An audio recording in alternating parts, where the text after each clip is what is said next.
Welcome to the Plant Grow Reap podcast. Hello everyone, welcome to Plant Grow Reap today.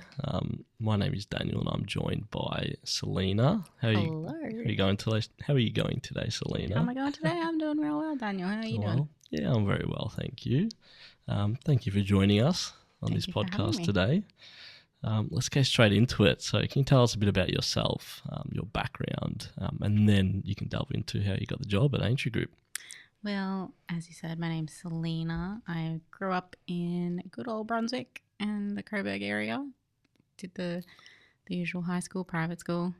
Was there from kindergarten all the way to year 12. So that was a fun time. Uni, went to La Trobe. Originally was doing an accounting and economics degree. Dropped the economics portion because I hated it. And then just did a straight accounting degree. But then in between finishing my accounting degree, I did get to work for the Walt Disney Company down in good old Florida for 6 months. And then I came back and did my last 3 subjects. Graduated, got a placement at my first firm during university because my mum worked in their finance department. So I got an accounting placement there, and then they offered me a job in business advisory. And then I was there for about 18 months. And then I made the move to Aintree Group, and I've been here now for over 2 years. Wow, yeah, pretty cool story. You're a big Disney fan, aren't you? I am.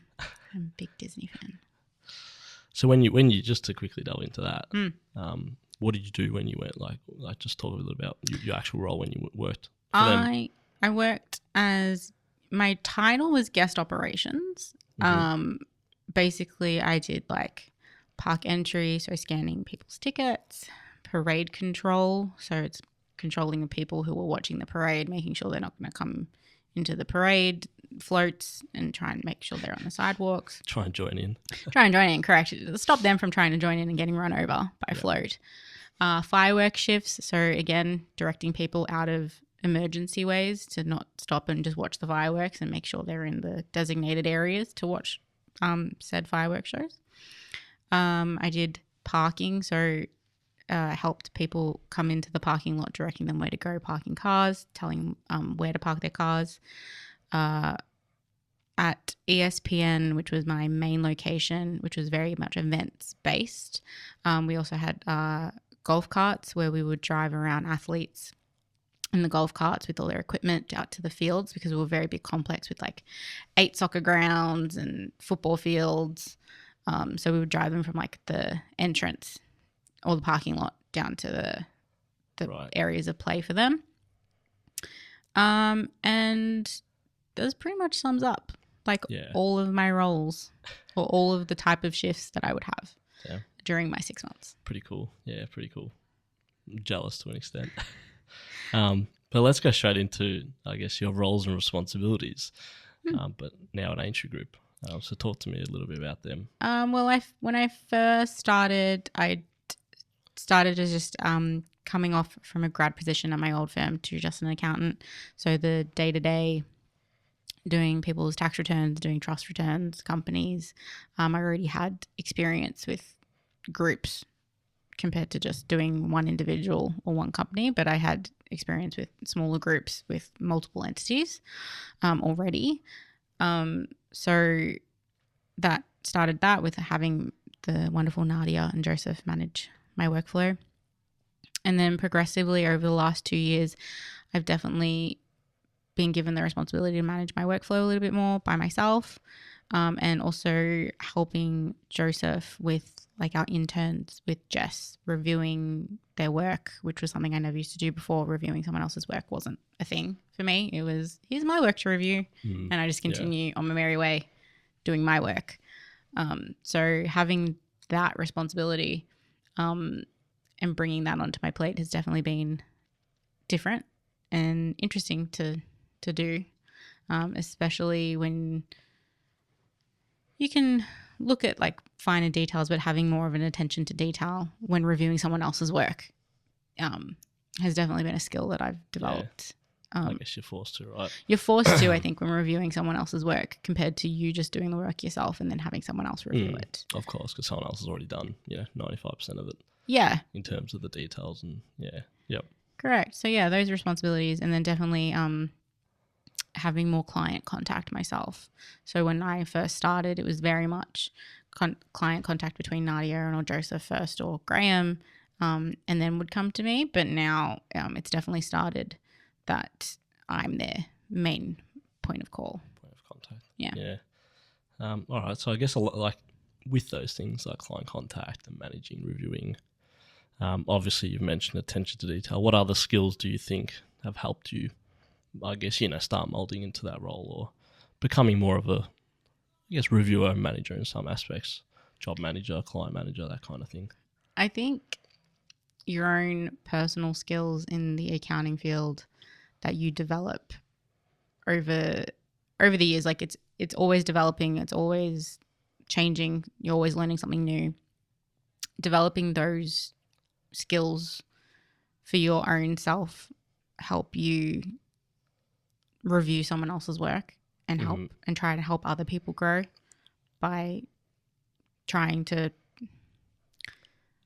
use your experience. Yeah, use like your experience, you're trying to use know. your experience and what you know and trying to give it to them to be like, use this knowledge to help yourself. Yep. So I think that is definitely something that helps. And then time management, honestly. Yeah. Time management, I think, is a really big thing for us.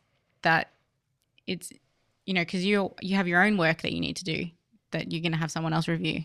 And then it's like, oh, hey, this person's finished this job and now you need to review it.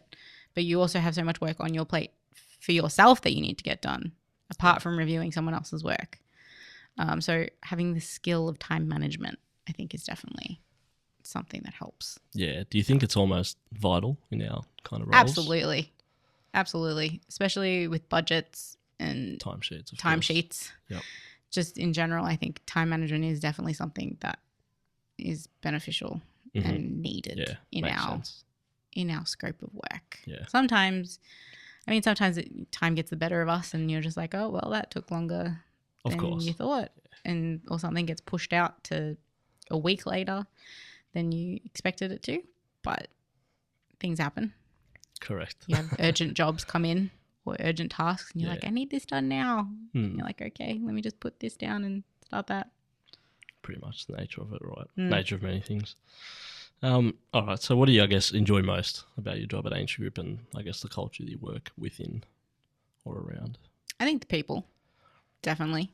Having come from a previous place that was a little bit toxic in terms of just relationships and relationships with managers and those who are higher up, I think Aintree Group does well on that fact that it's always a really healthy relationship between managers and those who are under them. Like, for example, in my old firm, it would be like, oh, you're at home at 8 p.m. and my manager would be texting me questions about a job at 8 or 9 o'clock at night. Where if I have like Nadia or Joseph text me at 8 o'clock at night, it's usually about personal stuff. Like Joseph talking about Brooklyn Nine-Nine or Nadia talking about her dogs. Like it's not, you put the work down at 5 p.m. or 5:30 whenever you decide to leave and it stays at work. It doesn't, filter through into your personal life, which I think is one of my favorite things because it does definitely impact your mental health outside of the office. If you have managers or people from work messaging you when you're on holiday or just out of hours asking you a million questions about a job or a client or something. Yeah. Yeah, I guess it's that work-life balance really and just separating things, right? Yeah. So I think Aintree Group is very much it holds the importance of work-life balance, which was one of the reasons why Shane started Aintree Group, having that work-life balance and making sure people had that and their employees had that. And I guess clients, right? And clients.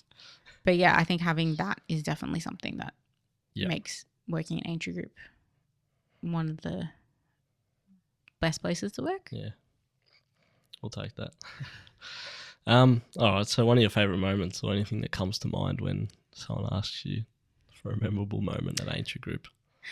I mean, I've been here for over 2 years now, so there's like small bits and pieces. One of my favorite moments would probably be my first Christmas party, which was down in Kew at, I can't remember. Cruise Shed? Cruise Shed, yes.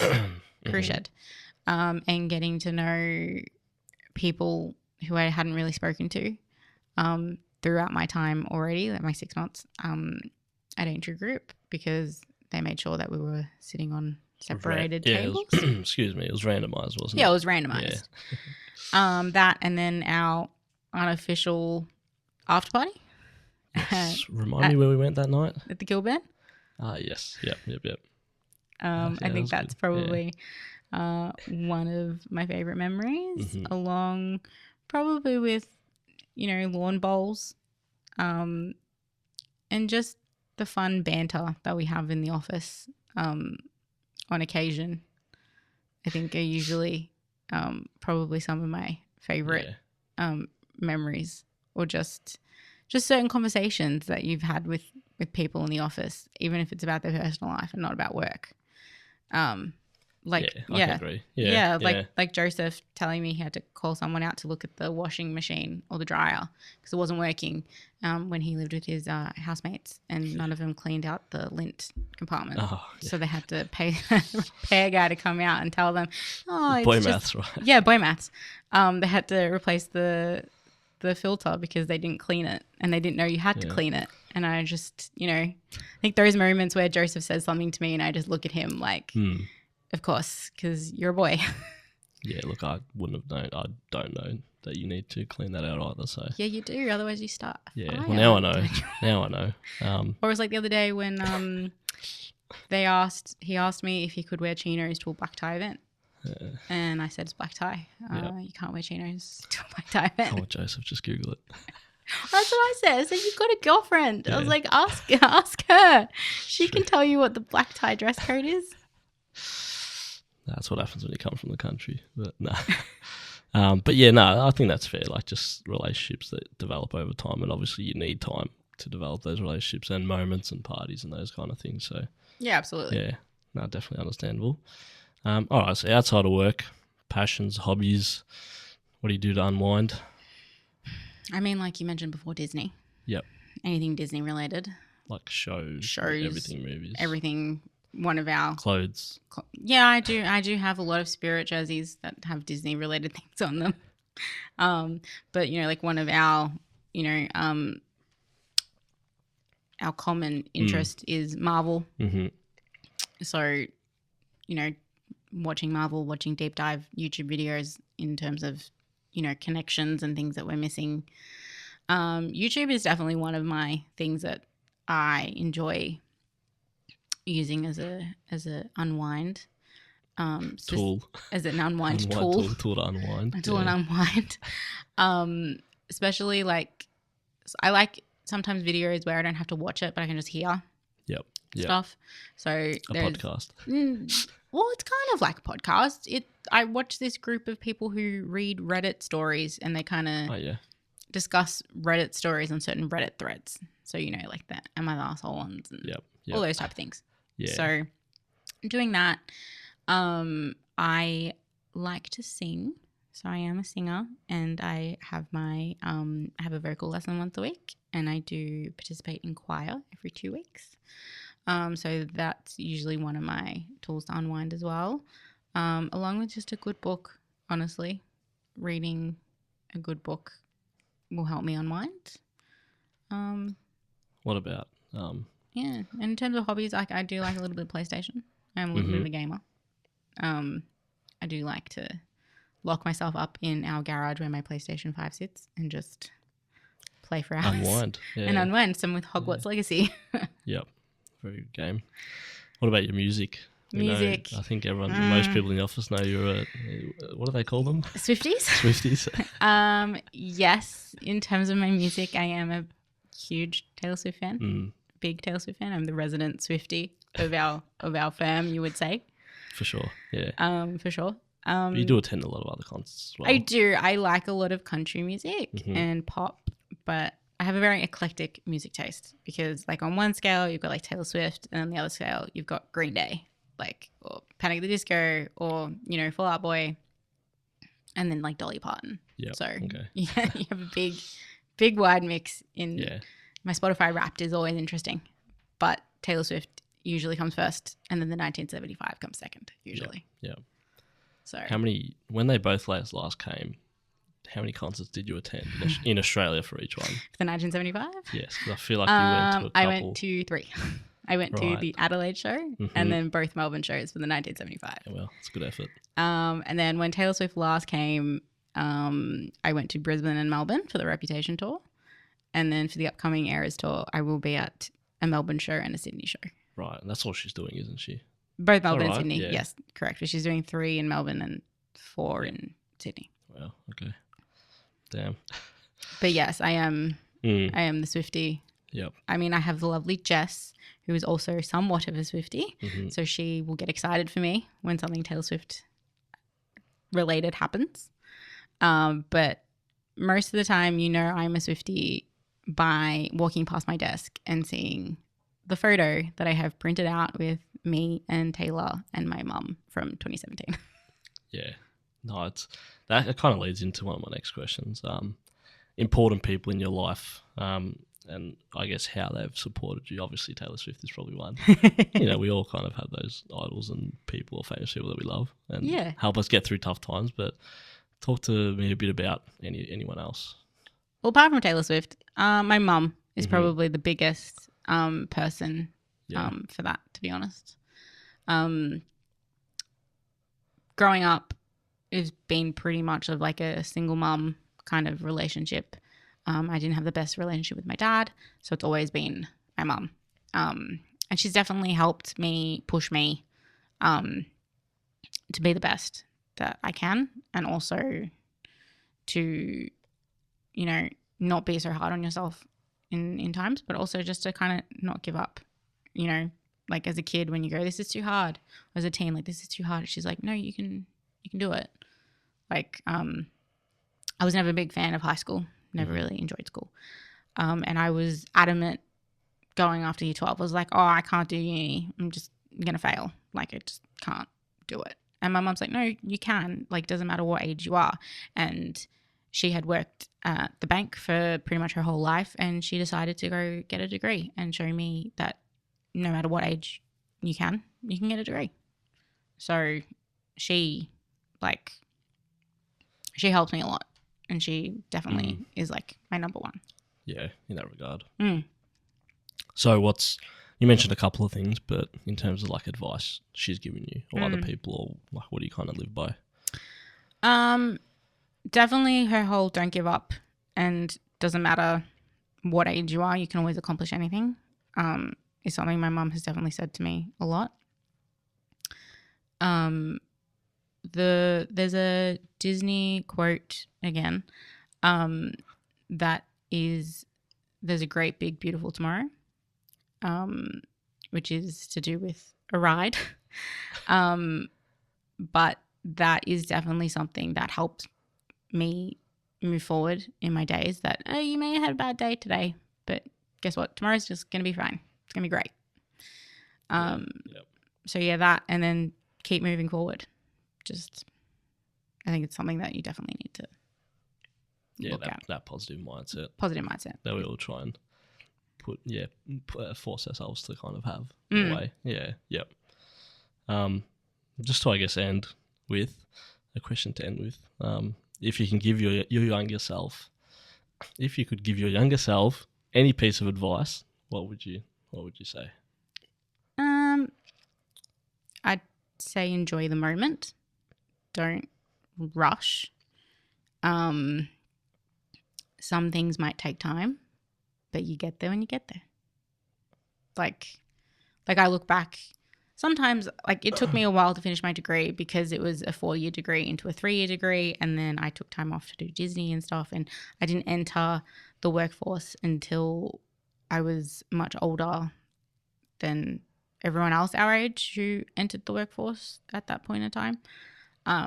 in terms of business workforce. Like I already worked at David Jones and JB Hi-Fi and stuff, but in terms of career progression, it didn't really start until quite later. But I'm fine with that. Like I made like my acceptance of that, and then it's just telling my younger self just to, you know, you don't have to stress too much. It'll happen when it happens.